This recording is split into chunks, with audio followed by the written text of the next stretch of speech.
dive into today's episode, I just want to remind you to hit that like button and subscribe to our channel. Your support means the world to us. It helps us grow, reach more amazing learners like you, and keep bringing you fresh and fun content every week. So don't forget, like, subscribe, and let's keep this journey going strong. Hello, wonderful idiom explorers, and a very warm welcome back to another exciting episode of Idiom Insights. I'm Emma, your enthusiastic guide, and I'm absolutely thrilled to be here with you again, ready to delve into the truly fascinating and often subtle nuances of some more common English phrases. It's always a pleasure to share this learning journey with you as we navigate the colorful and sometimes perplexing world of English. It's always a joy, Jack, and I must say, the enthusiasm from our listeners really makes— And I'm Jack, your co-host and ever-curious word detective, always eager to help unravel the meanings and perhaps share a chuckle or two, maybe even three, as we explore the rich and wonderfully complex landscape of idiomatic English. It's absolutely wonderful to be back in the familiar Idiom Insights studio, Emma. And a massive hello to all our fantastic listeners, whether you're a longtime subscriber or tuning in for the very first time. From every corner of the globe, thanks for choosing to spend your valuable time with us for another dose of exciting idiom discovery. Preparing these episodes worthwhile. Today, we've selected 4 incredibly useful and vivid idioms that you'll undoubtedly encounter in everyday English, whether you're reading a book, watching a film, or chatting with native speakers. Understanding these will not only significantly boost your comprehension, but also provide you with more natural and expressive ways to communicate your own thoughts and observations. These phrases, as you mentioned, cover a delightful range: narrow escapes, taking shortcuts, acting unconventionally, and identifying essential components. Those are all fantastic and very common idioms, Jack. Each one paints a very clear picture and is used frequently in both formal and informal contexts, so understanding them will be A truly excellent and wonderfully varied mix we have lined up for today, Emma. You're absolutely right. These are the kinds of idioms that really do add significant character, color, and depth to any conversation, making your English sound much more fluent and authentic. So, without further ado, here are the 4 fascinating idioms we'll be thoroughly diving into in this episode of Idiom Insights. First up, an idiom for that sinking feeling, for experiencing a sudden loss of courage or nerve just before doing something important or making a big commitment. Cold feet. It's a classic, second on our list. A phrase that everyone hopes to experience for achieving great success or encountering a stroke of incredible good fortune, especially when it's unexpected. Hit the jackpot. Cha-ching. Third, we have an expression that perfectly captures that awkward sensation of feeling uncomfortable or out of place in a particular situation or environment. Like a fish out of water. We've all been there. And finally, our 4th idiom is for taking on a challenging role in a discussion, for arguing against a popular opinion or proposal, often to test its validity or explore other valuable perspectives. Play devil's advocate, a very useful one in many contexts. Beneficial for our listeners as they engage in English conversations and encounter these phrases in media of all kinds. Mastering them can really elevate one's fluency. Yes, subscribing is absolutely the best way to ensure you don't miss any of our future idiom adventures and linguistic discoveries. And if you're feeling extra supportive, and we hope many of you are, a like or a positive rating on your podcast platform truly helps other English learners discover idiom insights. I couldn't agree more, Emma. They're all exceptionally practical and truly insightful phrases. And just before we delve into the fascinating intricacies of our very first idiom for today, a quick and heartfelt request from both of us here at the Idiom Insights team. If you're finding these episodes valuable for your ongoing English learning journey, and if you genuinely enjoy our explorations into the world of idioms, we would be so grateful if you could take just a brief moment to subscribe or follow our podcast on your preferred listening platform, whichever one that may be. We are so incredibly grateful for your engagement and continued support. It really fuels our passion for creating this content and sharing it with you. Let's do it! Our first idiom for this episode of Idiom Insights, as you rightly pointed out, often describes a nail-biting situation. It is by the skin of your teeth. Chuckles. You're right, Jack. Teeth don't literally have skin, and it's that very oddness that makes the idiom so memorable. The phrase "by the skin of your teeth" is an idiom that means to succeed in doing something, or to escape from a dangerous or difficult situation by a... It genuinely makes a massive, tangible difference to us, and we appreciate it more than words can say. Thank you all for being such an integral and enthusiastic part of our Idiom Insights community.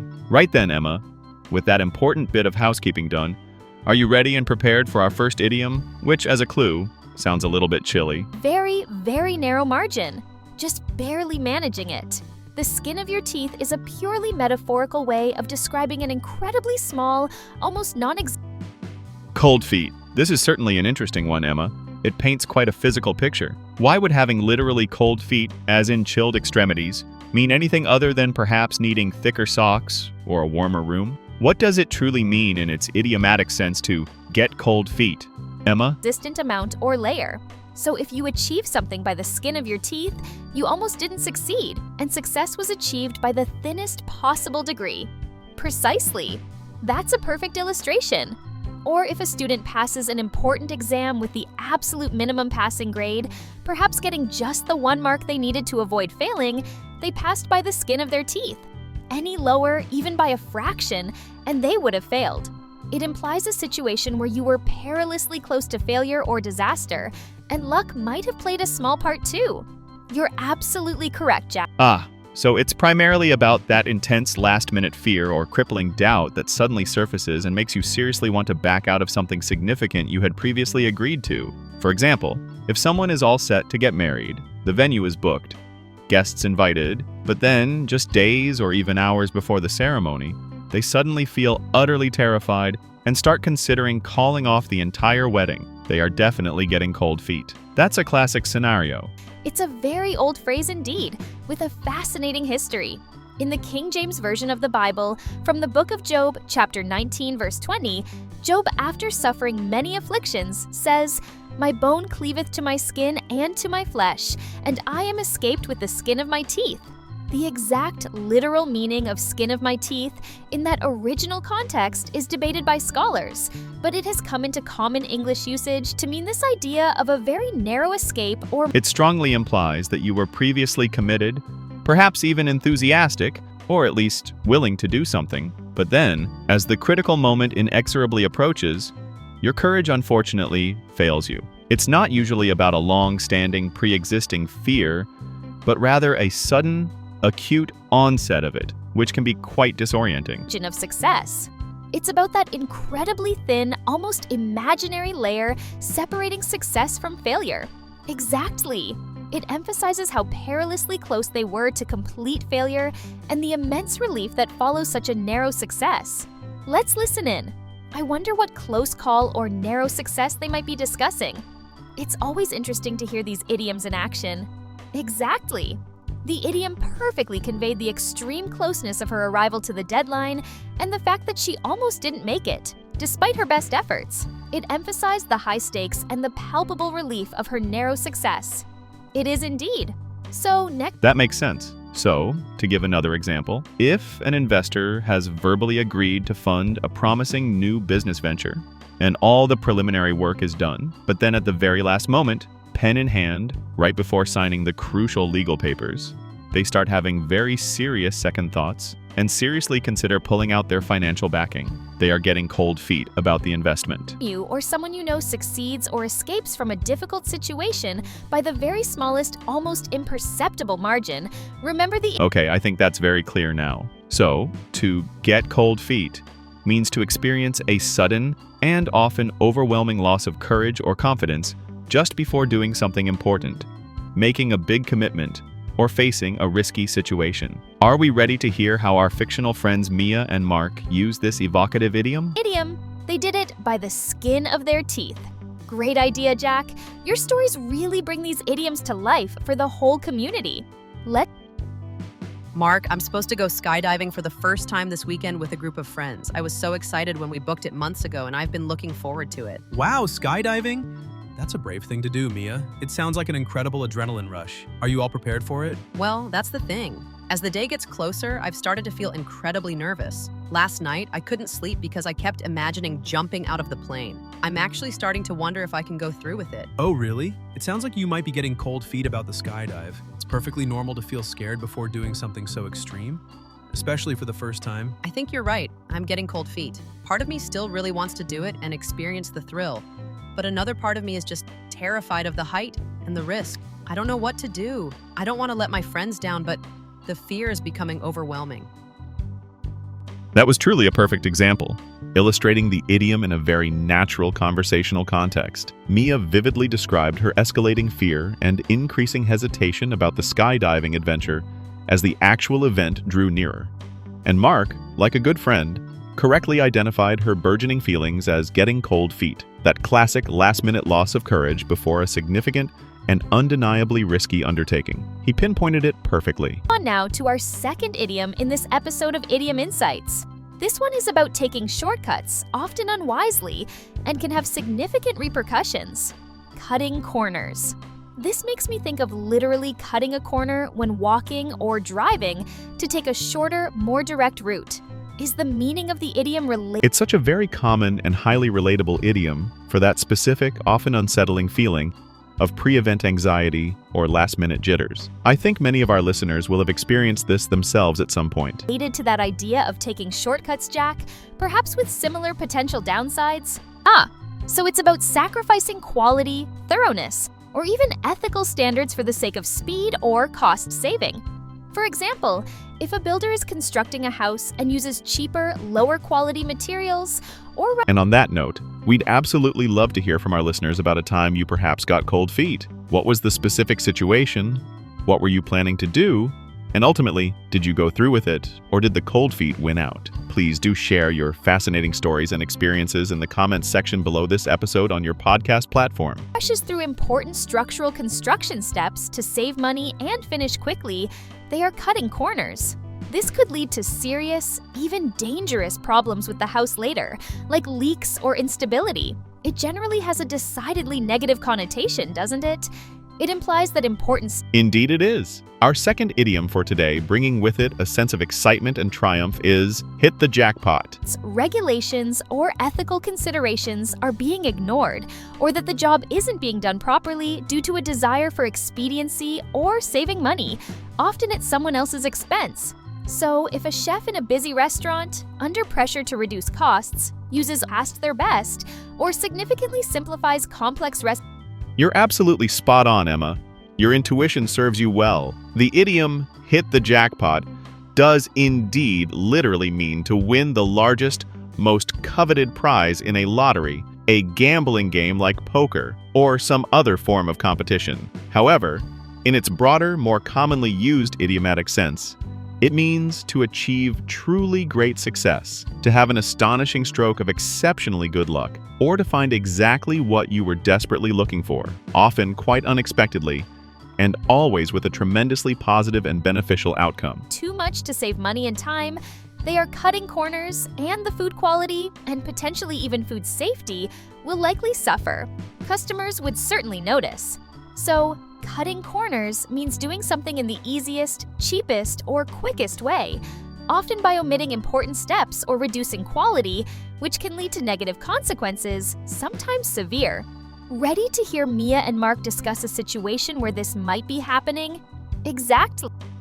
Precisely, Emma. That's a superb example. Or, imagine someone who is an avid collector, searching for a very specific, incredibly rare antique. If, after years of looking, they stumble upon a perfect, pristine example at a humble flea market for a surprisingly low price, they've unquestionably hit the jackpot. They've found something incredibly valuable, highly desirable, and often, it's largely through sheer, unadulterated luck. It strongly implies a significant and often quite sudden, dramatic positive turn of events. The idiom powerfully highlighted their concern that important standards and long-term benefits were being compromised for short-term cost savings, which could lead to bigger, more expensive problems later. It perfectly captured the negative implications and risks of such shortcuts. It is indeed. So next time you see someone or... Yes, absolutely. The crucial jackpot part of the idiom really signifies the biggest, best possible, or most desirable prize or outcome imaginable in that context. It can be used for unexpected financial windfalls like an inheritance, significant career successes like a major promotion, finding the absolute perfect partner after a long search, discovering an ideal home, or indeed any situation where someone achieves something highly desirable and beneficial, often far beyond their wildest expectations or initial hopes. Or an organization doing a job in a way that sacrifices quality, safety, or proper procedure to save time or money, you can accurately say they are cutting corners. Wonderful idea, Jack! Learning from each other's experiences is so valuable. Let's move on now to our third idiom in this episode. Exactly, Emma. A truly huge, profoundly impactful, and widely celebrated success. Episode of Idiom Insights. This one is about being unconventional, and sometimes courageously so. Go against the grain. This makes me think of wood grain, as you know, and how it's noticeably harder to cut or smooth wood if you go against its natural directional pattern. Is the meaning of the idiom Let's most certainly listen in. I'm very keen to hear what amazing success or piece of good fortune they might be enthusiastically discussing. This should be a happy one. Mia, I was just looking for a new apartment to rent, and it's been so difficult. Everything in my price range is either too small, in a bad location, or needs a lot of work. I was starting to get really discouraged. Oh, apartment hunting can be so tough, Mark. I remember how long it took me to find my place. Did you have any luck today? Well, after looking at about 10 really disappointing places, I went to see one more this afternoon. And Mia, I think I've hit the jackpot. It's perfect. Really? Hit the jackpot? What's so great about it? Tell me everything. It's in a fantastic location, really close to the park and with great transport links. It's much bigger than I expected for the price. It has a newly renovated kitchen and bathroom. And there's even a small balcony with a lovely view. Plus, the landlord seems really nice. It's like everything I was hoping for and more all in one place. I couldn't believe my luck when I saw it. Wow, Mark, that does sound like you've hit the jackpot. To find an apartment with all those features in your price range in this market is incredibly lucky. You should snap it up. That dialogue just now was another excellent example, perfectly illustrating the idiom in action. Mark enthusiastically used the phrase, hit the jackpot, to vividly describe his incredible fortune in finding an apartment that was absolutely perfect for him in practically every conceivable way. It clearly exceeded all his prior expectations and undeniably represented an exceptionally lucky find, especially given the context of a notoriously difficult rental market he mentioned. He sounded genuinely thrilled. To that idea of opposing a natural or established direction, Jack? So it's about being unconventional, nonconformist, or even in some cases, rebellious. If most people in a society believe one thing strongly, but an individual openly expresses a completely different and often unpopular opinion, they are... It's such a very common and wonderfully enthusiastic way to describe moments of great success, unexpected windfalls, or remarkable good fortune. It adds a real spark to the description. Consciously going against the grain. It often suggests a significant degree of courage, conviction, or independent thinking, doesn't it? To be willing to go against the grain means you are not afraid to be different, to stand out, or to challenge the status quo, even if it makes you unpopular. And of course, following our theme, we'd be thrilled to hear if you've ever felt like you well and truly hit the jackpot. What was the specific situation? What wonderful thing happened? Please do share your lucky and inspiring stories in the comments section below this episode. We all love a good news story. Faces resistance or leads to criticism. So, if an artist, for instance, creates work that is completely different from the popular styles and aesthetic trends of their time, and deliberately challenges conventional artistic tastes and norms, they are truly going against the grain and paving their own unique... It certainly does. Our third idiom for today, one that paints a rather stark picture, is like a fish out of water. Potentially influencing future generations. So, to go against the grain means to do or say something different from what is usual, accepted, or expected, often bravely opposing prevailing customs, opinions, or trends. Ready to hear Mia and Mark use this idiom to describe someone? Exactly. The idiom powerfully highlighted Sarah's decision to do something. That striking image is precisely what this powerful idiom intends to convey, Emma. To feel or to be like a fish out of water means to feel profoundly uncomfortable, extremely awkward, or completely out of place in a particular situation, setting, or environment. This is usually because it is entirely unfamiliar to you, or perhaps because you lack the specific skills, the necessary background knowledge, or the crucial social connections to feel like you fit in or can navigate it successfully. Just as a fish quite literally cannot survive or function properly when removed from water, its natural habitat, a person in this analogous situation feels unable to act naturally, effectively, or with any sense of ease. Significantly different from what was usual or widely accepted, driven by her own deep-seated passions and personal values, even if it meant choosing a less traditional, less understood, or financially rewarding path initially. It is indeed. So next time you see someone doing something that is markedly different from what is generally accepted or expected, perhaps challenging norms, you might say they are going against the grain. Wonderful idea, Jack. Those stories can be truly uplifting.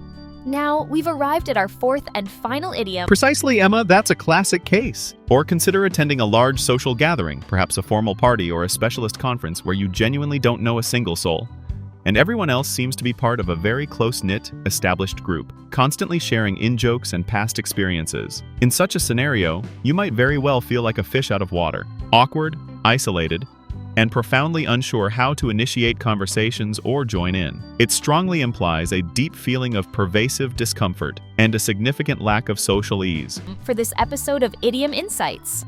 This one is about components of a larger whole, often a complex one. Piece of the puzzle. This immediately makes me think of a jigsaw puzzle, where each individual, often uniquely shaped piece is absolutely essential to complete the whole picture and see the final image. Is that the core idea behind this idiom, Jack? So it's about an individual component that is crucial, perhaps indispensable. Yes, absolutely. It really does manage to perfectly capture that distinct sense of being in what feels like an alien environment, a place where your usual, comfortable ways of behaving, interacting, or communicating just don't seem to work or be appropriate. As a result, you might feel uncomfortably conspicuous, self-conscious, and ill at ease. To understanding the bigger picture or achieving a complete solution. If detectives are investigating a complex crime and they find a new clue, like a fingerprint or a witness statement, that clue might be a vital piece of the puzzle that helps them understand what happened, who was involved, and how events unfolded. It often suggests that you don't have the full picture yet, that there are— Exactly, Emma. Their preferred or natural environment is clearly very, very different from that corporate one. still gaps in your understanding, but you are actively gathering the necessary components or information. Finding one important piece of the puzzle might then lead you to look for the next one or show you where other pieces might fit. So it's fundamentally about how individual elements, sometimes seemingly small on their own, contribute to a larger, often complex— Let's certainly listen in. I'm intrigued to find out what kind of unfamiliar situation or challenging environment might be making one of our characters feel so uncomfortable. Mark, I went to that very formal charity gala dinner with my boss last night. It was for a good cause, but honestly, I felt so out of my element the whole evening. Oh, the charity gala? I saw pictures online. It looked incredibly fancy, everyone in tuxedos and long gowns. Was it very different from your usual social events? Completely different. I'm used to casual get-togethers with friends, but this was all very structured, with assigned seating at huge tables, lots of important-sounding speeches, and so many forks and spoons I didn't know which one to use. Everyone else seemed to know exactly what to do and say, and they all knew each other. So you felt a bit lost and uncomfortable in that very formal and unfamiliar setting? To be honest, Mark, I felt like a fish out of water the entire night. I didn't know the etiquette, I didn't know who to talk to, and I was constantly worried I was going to do or say the wrong thing. I just couldn't relax and be myself. I was so relieved when it was finally over. That dialogue just presented was another superb illustration of the idiom in a realistic context. Mia very clearly described feeling like a fish out of water while attending the highly formal charity gala. This was primarily because the entire environment, the dress code, the etiquette, the type of conversations, was completely unfamiliar and quite intimidating to her, ultimately making her feel distinctly awkward, noticeably uncomfortable, and profoundly unsure how to behave or interact appropriately. an interconnected whole.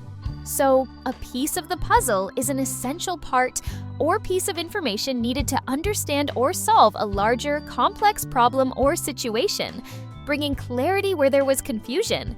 Ready to hear Mia and Mark use this idiom in their conversation? Exactly. The idiom effectively highlighted how this specific detail, when It's such a very common, vivid, and highly expressive way to describe that specific and often unpleasant feeling of being conspicuously out of place or not fitting in. It's an image that resonates with many. added to other existing information and analysis, could help to complete the picture and lead to a much better, more nuanced understanding of the overall market situation in that region. It is, indeed. So, next time you are trying to understand a complex situation or solve a challenging problem, and you find And, continuing our interactive theme, we would be genuinely fascinated to hear about a time when you, our listeners, felt like a fish out of water. What was the particular situation or environment that made you feel that way? And perhaps, how did you cope with it or adapt? Please do share your insightful experiences and stories in the comments section below this episode. a piece of information or a crucial insight, remember it might be an important piece of the puzzle. We always appreciate reading your comments and insights, as they add so much to our community. Well, Jack, we've explored 4 more really useful, highly descriptive, and commonly used idioms in this episode of Idiom. It is indeed our grand finale for today. Our final idiom, and it's a very well-known one, is play devil's advocate. It feels like we've added some valuable tools to our listeners' linguistic toolkits. By the skin of your teeth, meaning to succeed or escape by a very narrow, almost unbelievable margin. Go against the grain, meaning to do or say something different from what is usual or generally. Not quite literally arguing for the actual devil, Emma, though you're right. The historical origin is quite fascinating and directly linked to that concept. In contemporary usage, to play devil's advocate means to pretend to disagree with a popular opinion, a prevailing idea, a proposed plan, or a widely accepted argument. You then proceed to argue against it, not necessarily because you genuinely believe the opposing view yourself, but rather with the specific intention to stimulate a more robust discussion, to rigorously test the validity and strength of the original idea, or to actively explore alternative perspectives, potential weaknesses, and unforeseen consequences that might have been overlooked. Essentially, you are intentionally taking on the role of a constructive critic for the sake of fostering a more thorough and well-rounded debate. Accepted, often bravely opposing prevailing customs or popular opinions. 4 more fantastic and practical additions to your English idiom collection. Remember, dear listeners, the best way to truly master these expressive phrases is to actively listen for them in real-life conversations, in films, in books, and in media, and then to gain confidence by consciously trying to use them yourself in appropriate contexts. Don't be shy. And if you enjoyed learning with us today, and we sincerely hope you did find this session both enjoyable and beneficial, please consider giving this episode of Idiom Insights a like and leaving us a positive review on your podcast platform of choice. Your support truly helps us reach more learners around the globe and continue creating. Precisely, Emma. That's an excellent depiction of its constructive use. And as for that intriguing origin, the original devil's advocate, or advocatus diaboli in Latin, was an actual officially appointed canon lawyer in the Catholic Church. Their specific, rather challenging role was to prepare and present all possible arguments against the canonization, the process of declaring someone a saint, of a candidate for sainthood. This was a crucial step designed to ensure that all potential objections, character flaws, or lack of evidence for miracles were rigorously examined and considered before such a momentous decision was made. So, the modern idiom clearly retains that core idea of raising objections or presenting counterarguments for the sake of achieving thoroughness and sound judgment. For you. Thank you all so very much for joining us today. It's been an absolute pleasure exploring these intricate and useful phrases with you, our dedicated community of idiom explorers. Goodbye, everyone, and happy idiom hunting! Policymaking, as it can significantly help to identify potential flaws, hidden risks, or unforeseen negative consequences in a plan or proposal before it's actually implemented and problems arise. The person effectively playing devil's advocate isn't necessarily against the core idea. Often, they are simply trying to make it stronger, more resilient, and ultimately more successful by challenging it critically. Yes, that is very often the laudable intention, And when done well, it's incredibly valuable. However, it's also worth noting, Emma, that sometimes people can play devil's advocate simply for the sake of being contrary, because they enjoy the intellectual sparring of an argument, or perhaps to deliberately obstruct progress, so the underlying motivation can indeed vary. But in its best and most productive sense, it's a genuinely valuable contribution to any thoughtful discussion or planning process. That's a very important distinction to make. So, to give another everyday example, if a group of friends are all very excitedly and perhaps impulsively planning a rather risky adventure trip, one more cautious friend might decide to play devil's advocate by asking pointed questions like, "But what if something goes seriously wrong? Do we have a solid backup plan? Have we truly considered all the potential dangers? And have we got the right insurance or safety equipment?" Exactly, Emma. In that scenario, they are gently but firmly forcing the group to think more critically and to prepare more thoroughly, which is ultimately for everyone's benefit. So to summarize this complex but useful idiom, to play devil's advocate means to argue against a popular opinion, a prevailing proposal, or an accepted idea, often not because you believe the counter-argument, but specifically to test the original idea's validity, to stimulate deeper discussion, or to explore other important perspectives and potential pitfalls. Are we ready to hear Mia and Mark engage with this thought-provoking idiom? Let's definitely listen in. I'm very curious to see what popular idea or enthusiastic plan one of them might be constructively challenging by taking on this role.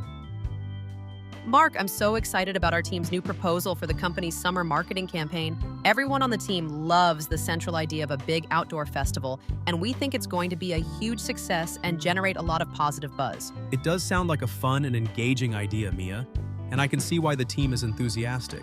But if you don't mind, just for a moment, let me play devil's advocate here. Oh, okay, go ahead. What are your concerns, or what alternative viewpoint are you considering?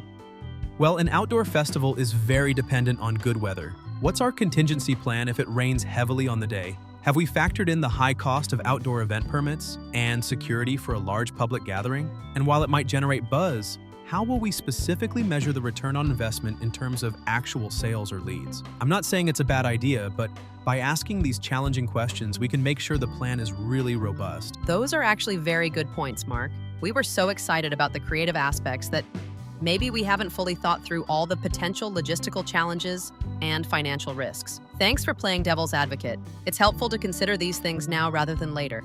We definitely need to address those points in our final proposal. That final dialogue for today was another excellent demonstration, perfectly illustrating the idiom in a very practical setting. Mark explicitly offered to play devil's advocate regarding Mia's team's highly enthusiastic proposal for the summer marketing campaign. He did this not because he was inherently against the festival idea itself, but rather to thoughtfully raise important and very valid questions about potential problems, logistical challenges, and financial weaknesses. His intention was clearly to help them ultimately strengthen their overall plan and anticipate obstacles. Exactly so, Jack. The idiom was employed perfectly by Mark to describe his act of deliberately arguing an opposing viewpoint, or more accurately, raising critical, probing questions. His aim was to ensure a more thorough, comprehensive, and robust consideration of their exciting idea before they committed too heavily. And significantly, Mia immediately recognized and openly appreciated the value of this constructive approach, acknowledging that his points were valid and needed addressing. It's such a very common phrase, and as we've discussed, it often describes a very useful and sometimes essential role to take in important discussions, debates, and collaborative decision-making processes, ensuring that ideas are properly vetted. It most certainly is a valuable tool in critical thinking. So, the next time you find yourself in a situation where you want to constructively challenge an idea, to test its inherent strength, or to encourage the exploration of other angles and potential issues, you might explicitly offer to play devil's advocate, perhaps even explaining your positive intention as Mark did. And, for our final call for interaction today, we'd be very interested to hear from our listeners. Do you often find yourself playing devil's advocate in discussions? Either at work, with friends, or in your studies? Or conversely, do you sometimes find it annoying or unhelpful when others adopt this role? What are your experiences and thoughts on this particular idiom in practice? Please do share your valuable perspectives in the comments section below this episode. We truly do always appreciate reading your insightful comments and diverse perspectives. They add so much to our community. Well, Jack, what another fantastic session that was. We've successfully explored 4 more really insightful, practical, and commonly used English idioms in this rewarding episode of Idiom Insights. It's always a voyage of discovery. We certainly have, Emma, and I feel like our listeners have some great new tools for their English toolkit. Just to quickly recap for everyone who has been tuning into Idiom Insights today, or for those who might benefit from a little reminder, we learned and discussed. Firstly, cold feet, which, as we discovered, means experiencing a sudden, often unexpected, loss of courage or confidence just before doing something important or making a significant commitment. Then we had the much more positive, hit the jackpot, an exciting phrase meaning to achieve great success, often unexpectedly, or to experience a stroke of exceptional good luck, finding exactly what you hoped for. Following that, we explored like a fish out of water, a very vivid idiom describing that uncomfortable feeling of being very awkward, out of place, or not belonging in an unfamiliar situation or environment. And finally, we delved into play devil's advocate, which means to argue against a popular opinion or a current proposal, not necessarily because you disagree, but often to rigorously test its validity, stimulate deeper discussion, or explore alternative perspectives and potential flaws. That makes 4 more absolutely fantastic and highly practical additions to your ever-expanding English idiom repertoire. Please remember, dear listeners, that the very best and most effective way to make these expressive phrases a natural and fluent part of your everyday vocabulary is to first actively listen for them. Try to spot them in real-life conversations, in movies, TV shows, podcasts, and books. And then, crucially, start to build your confidence by consciously trying to use them yourself in appropriate contexts and situations. Absolutely, Emma. Don't ever be afraid to experiment with new language. The more you actively use these idioms, the more comfortable and natural they will feel, and the more fluent and expressive your English will undoubtedly become. You'll soon find you're able to articulate more nuanced meanings with real flair and personality, just like a native speaker. And as always, if you enjoyed learning with us today on Idiom Insights, and we sincerely hope that you did find it both enjoyable and beneficial, please do consider taking a brief moment to give this episode a like, a thumbs up, or even better, leaving us a positive review or rating on your preferred podcast platform. Your wonderful support truly does help us to reach more dedicated English learners around the world and enables us to continue creating this content that we are so passionate about. And of course, please make sure you hit that all-important subscribe or follow button for Idiom Insights so you don't miss out on any of our exciting future episodes. We'll be right here, continuing to unravel the wonderful, occasionally witty, and always fascinating world of English idioms together. There are so many more to explore. Thank you all so very much for joining us today and for lending us your ears. It's truly been an immense pleasure exploring these interesting phrases with you, our fantastic community of idiom explorers. Indeed, it has. So, keep learning, keep practicing, keep listening, and we'll look forward to talking to you all again very soon in the next episode of Idiom Insights. Goodbye for now, everyone, and happy idiom spotting! See you later, alligator. Take care.